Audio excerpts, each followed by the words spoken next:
Election 2020 is coming to a close, with the exception of a few battleground states where they are still trying to finalize the results. And although many candidates know their outcome, President Trump is vowing to fight this all the way to the end, even if it has to go to the Supreme Court.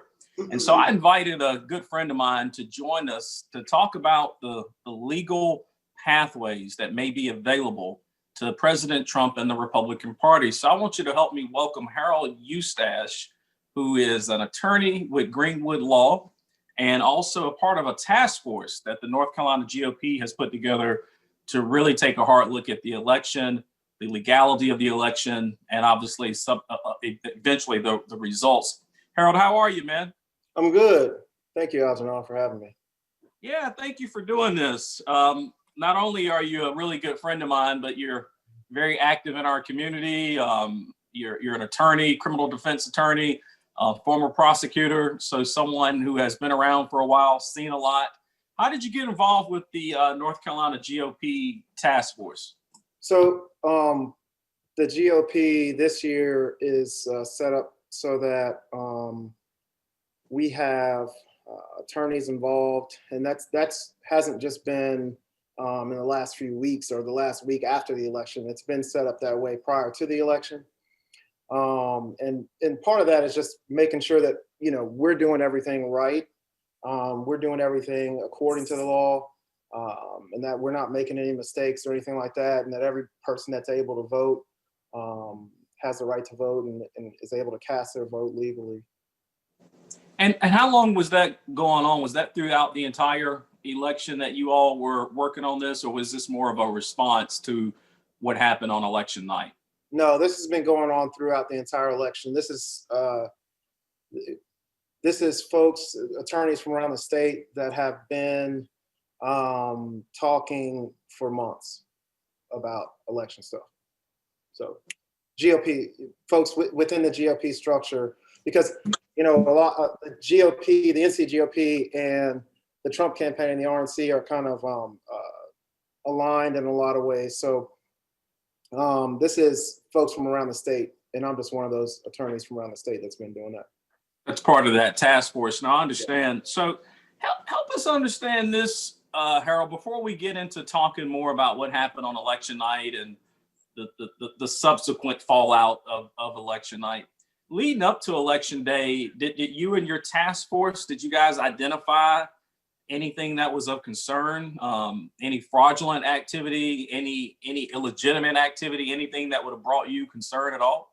Well, what we focused on was the small details. I mean, as far as just locally, making sure that all our poll watchers and judges and observers were doing the right thing and had all the right information about how to watch the polls, about how campaigning could be done at the polls, and all that sort of stuff. So a lot of it was pretty specific on that. As far as the bigger things that happened prior to the election, that I think, not just me, but everybody gave everybody pause in North Carolina, are some of the things that are in the news as far as some of the legal changes and the things that happen at the State Board of Elections, not just in North Carolina, but in other states as well. So that, I think everybody kind of knows about that. I don't know how well people know the details of, not just what's happened in North Carolina, but what's happened in other states. And it is slight, there are slight differences in between the states that we can talk about if you want. But just with North Carolina, obviously some of those changes in how, extending the deadlines are what I think everybody's been focused on, because that's really where the legal challenges have been up till now. Yeah, we're going to get a little bit into that, because that's certainly a particular issue that I want us to talk more about. But I want to go back, because I want to make sure I'm looking first at the process leading up to election day, because obviously the president and several supporters of the president have claimed, mass amount of rampant fraud all over the country. And we obviously don't know what happened in every state. We can only talk about what happened here in North Carolina. But if I'm hearing you correctly, that there was no strong evidence of any kind of fraudulent activity or illegitimate activity that led up to election day that you heard about or know of? I don't know. I haven't heard anything like that as far as leading up to election day. But again, I mean, I'm in just a small bubble here in Forsyth County, and I did, I am in touch with some other counties around here. That wasn't really my focus up to election day per se. It was more of making sure that on the GOP side, we are doing the right thing. We are in line with the law and all that sort of stuff. So I wasn't personally focused on looking at fraud or anything like that as far as prior to election day. So I haven't heard anything about that necessarily. I do think, again, I think there's some issues leading up to election day that are not, that are important, but don't necessarily have to do with kind of that, whether or not somebody fraudulently cast a ballot. Understood. Well, it's increasingly, I know the Trump campaign as well as the RNC has already mounted a legal effort in Georgia, Pennsylvania, as well as Michigan. I've heard there may be a similar effort made in Wisconsin as well, but possibly not here in North Carolina, right? Because it still appears, although we haven't gotten a final result, it still appears that Trump will be victorious here in North Carolina. Are you hearing, through your circles within the NCGOP, are you hearing anything different? Well, I don't know that the Trump campaign has filed anything this week in North Carolina. I haven't heard that. That obviously would be today.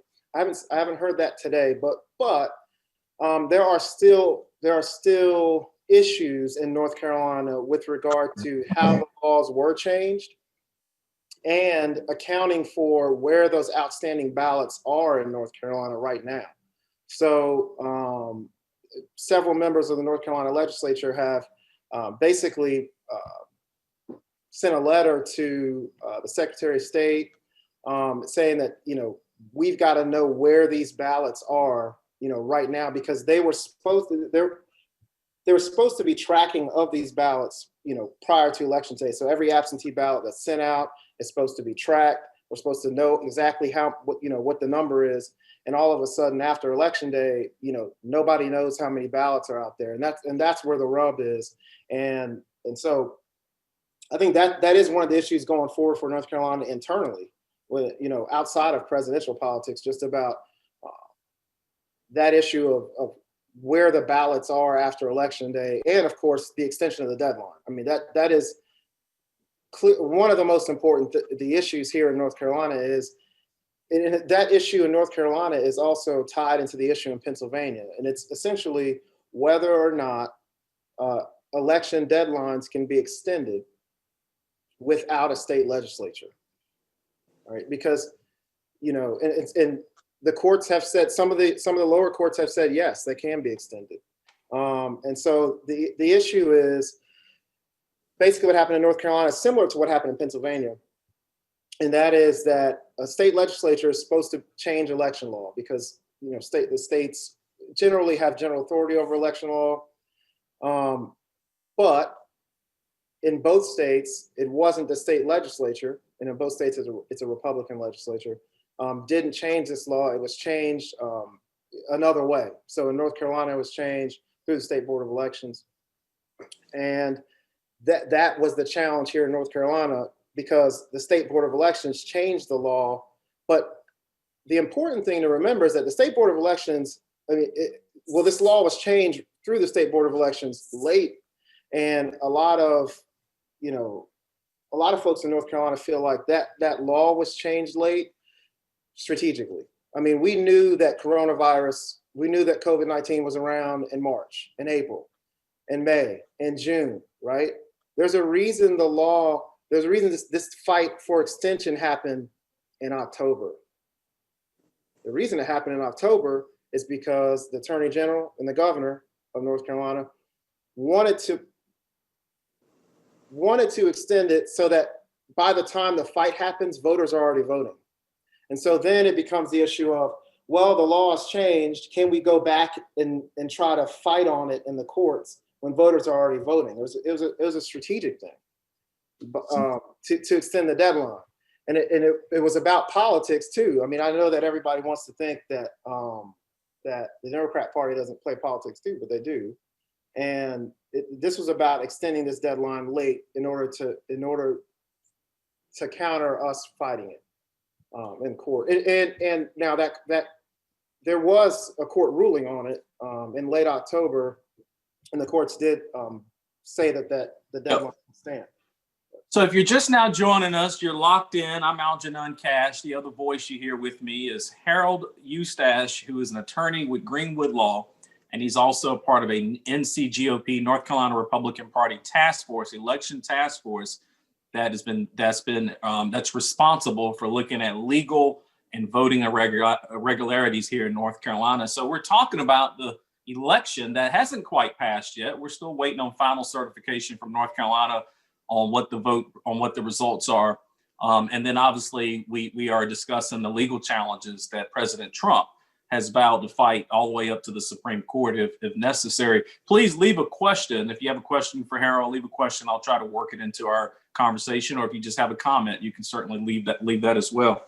And just to clarify for those who are listening, this extension that you're talking about, it's not extending it's not extending voting past Election Day, but they extended the deadline by which they could receive absentee ballots as long as they were postmarked on Election Day. So instead of them having to arrive on Election Day, they had another 3 days for those ballots to arrive. I know in Pennsylvania, is that the way it worked here?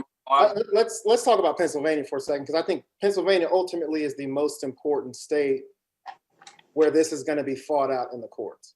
Okay, so the issue in Pennsylvania, the underlying issue is the same. It's sort of a constitutional issue as to whether the state legislature cannot be the authority on changing the law and extending a voting deadline. Now, in Pennsylvania, the language says that, because originally the law is that any ballot received after a certain day, Election Day, is not valid. Now that was extended to November 6th. For 3 days, correct. 3 days. It was extended to November 6th at 5 p.m. Now, the interesting thing about the extension is that it's actually not exactly that it's postmarked on that day. And this is very important. And I think it's smart lawyering by the folks that wrote it, that wanted it to be extended, because what it is it says the vote counts if there is not evidence, if there is not affirmative evidence that it was sent past Election Day. So let me be clear about what that means. That means that you have to show that it wasn't sent after Election Day. That's an important distinction, because if it's neutral, if there's no evidence it was sent, it was postmarked on Election Day, but there's no evidence that it was sent after, it counts, right? And so that's an important distinction, and that's part of what the fight is. It is whether or not the state legislature could be kind of usurped, whether or not there has to be, instead of actually showing a postmark, there has to be, or if there's no postmark, then it counts, because that's not affirmative evidence that it was sent after Election Day. All right. And then what would the remedy be? Because this issue has gone to the Supreme Court already. It was a 4-4 decision. It was on the Tuesday, because I think Justice Barrett Whether or not it should be extended. Whether or not it should be extended. Yeah, correct. The court basically punted on it. It was a 4-4 decision. 3 of the conservative justices, Alito and Gorsuch, and they said that they would look at this again. Yeah, in the opinion that they did. And so then that will potentially be a really important ruling. And based on what Gorsuch said, especially in Alito, that they would be inclined to really look very hard at whether or not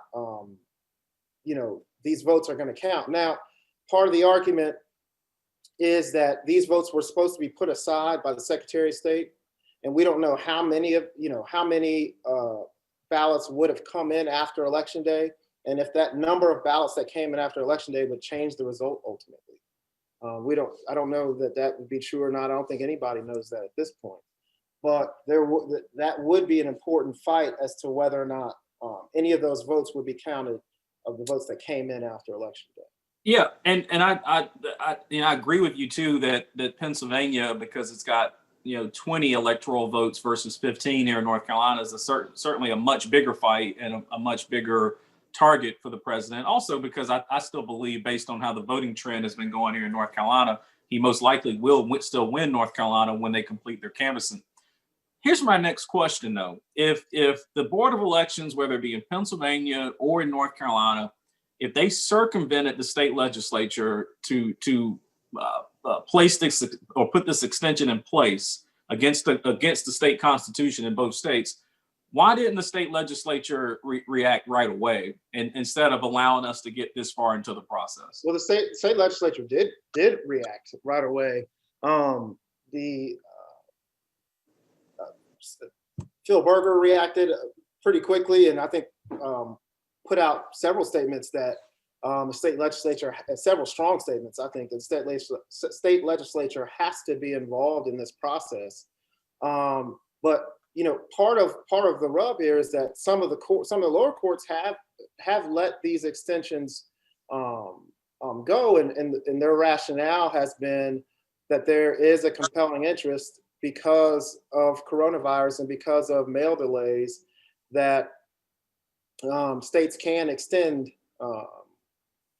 their deadlines, and that the interest in having the state legislature, be the authority on it, isn't necessarily outweighed by the interest of making sure that every vote is counted by extending. So, and that's something that the courts have weighed, and the Supreme Court will ultimately have to weigh. And it looks like, based on the 4-4 decision that's already happened, depending on what Justice Barrett does, it looks like it may end up being a 5-4 decision.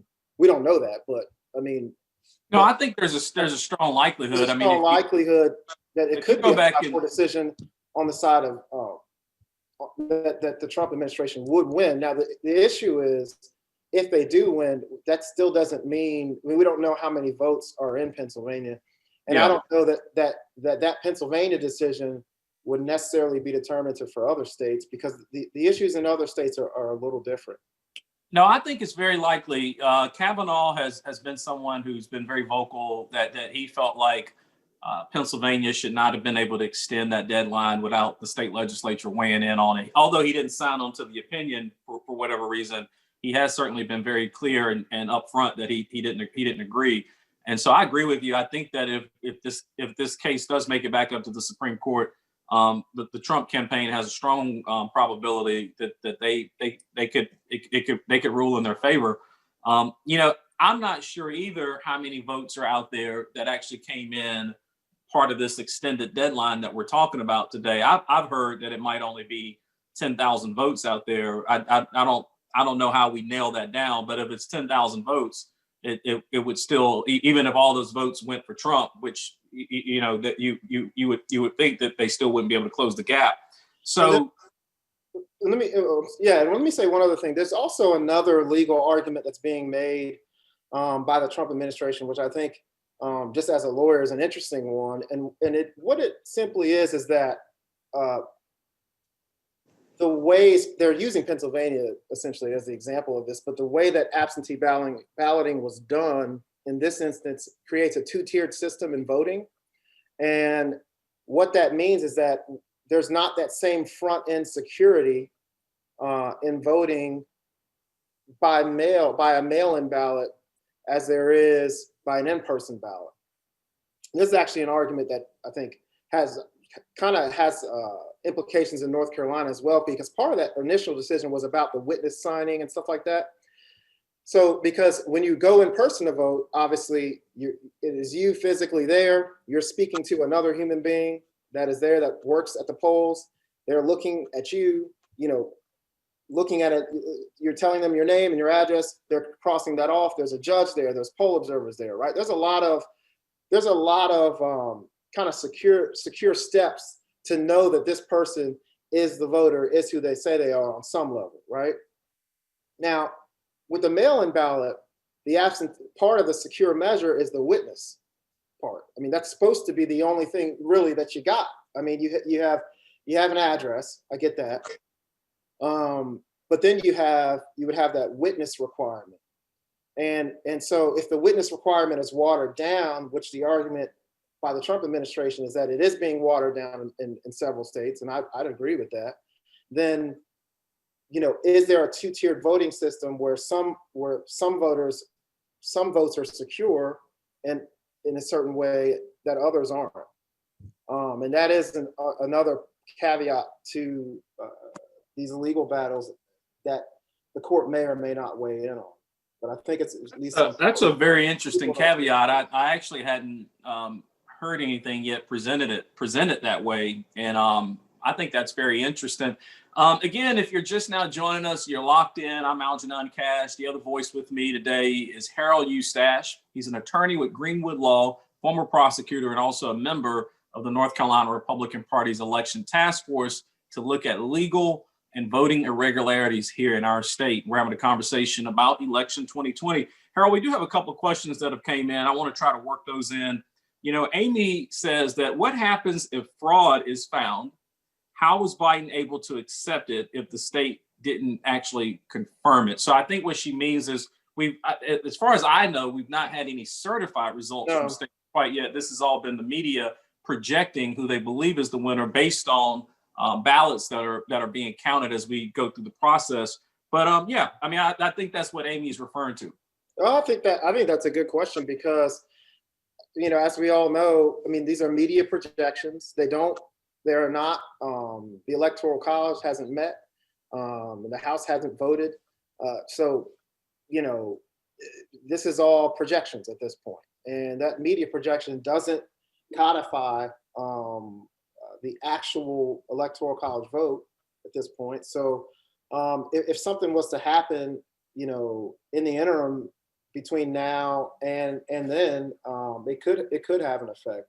And if there is fraud found, I think those challenges will be brought to the court, obviously, and the courts will deal with those challenges. And I suspect that, everybody that I've heard all around this has been saying if there's fraud, they will address it. Well, if there is fraud, then it needs to be addressed. So, whether or not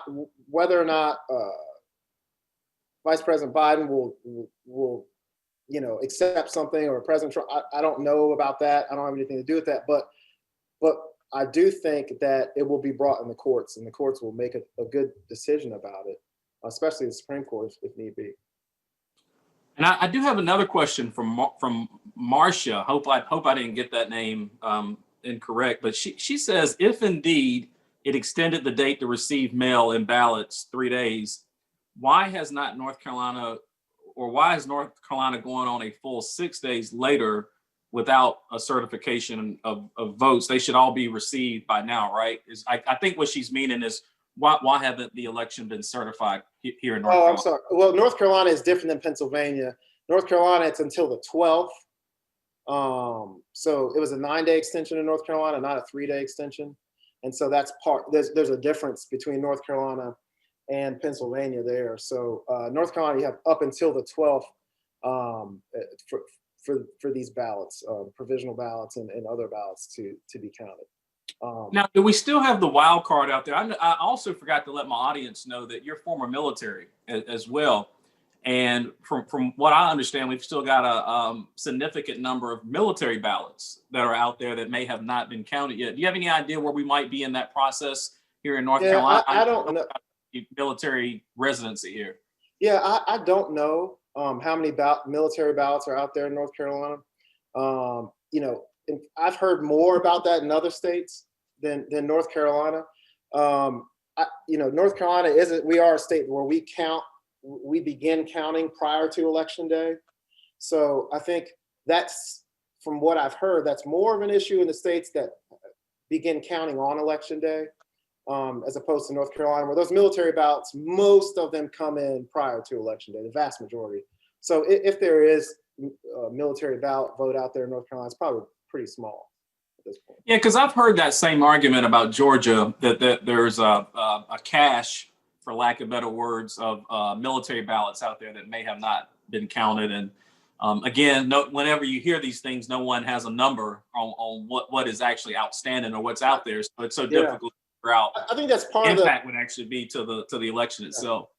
that's part of the, I think that's part of some of the confusion. And frankly, I think it's, it is an important thing because these ballots are supposed to be tracked.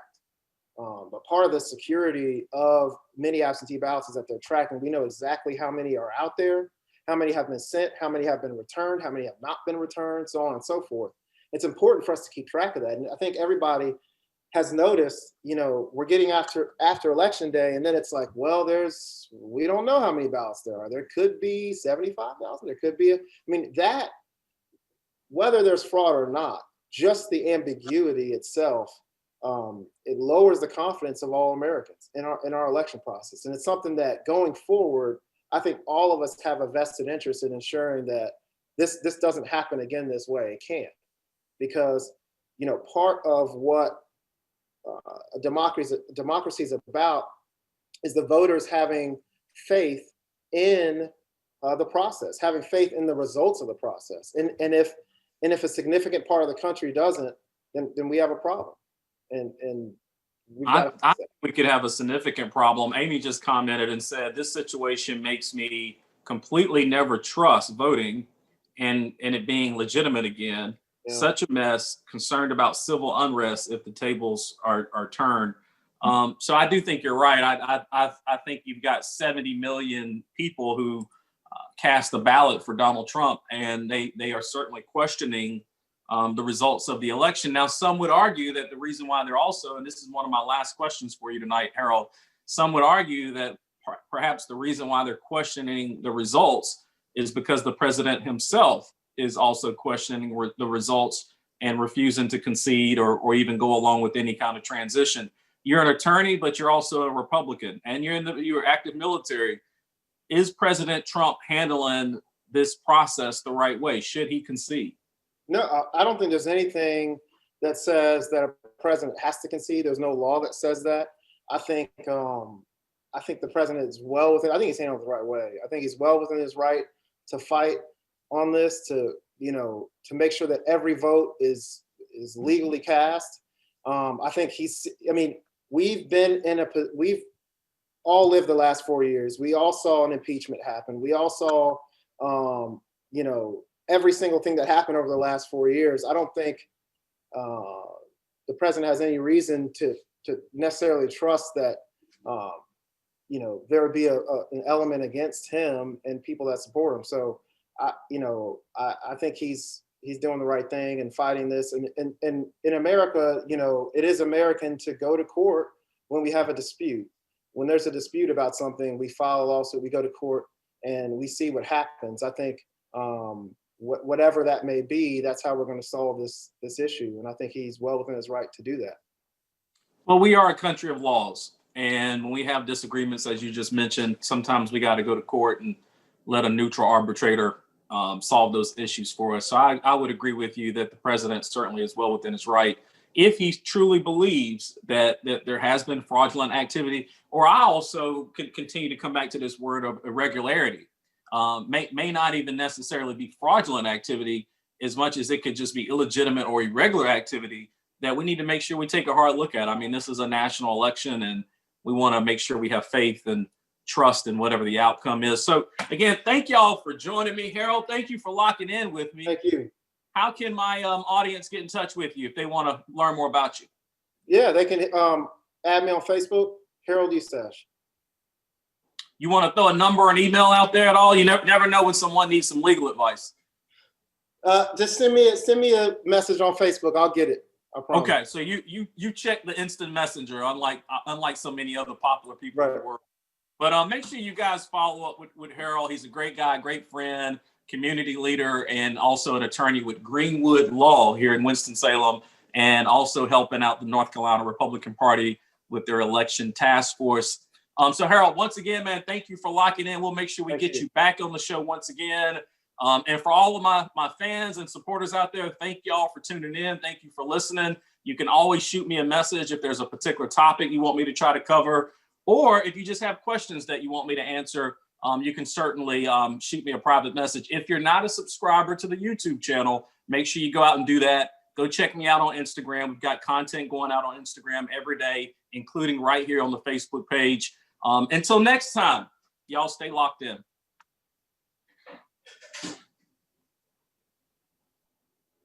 All right, Harold.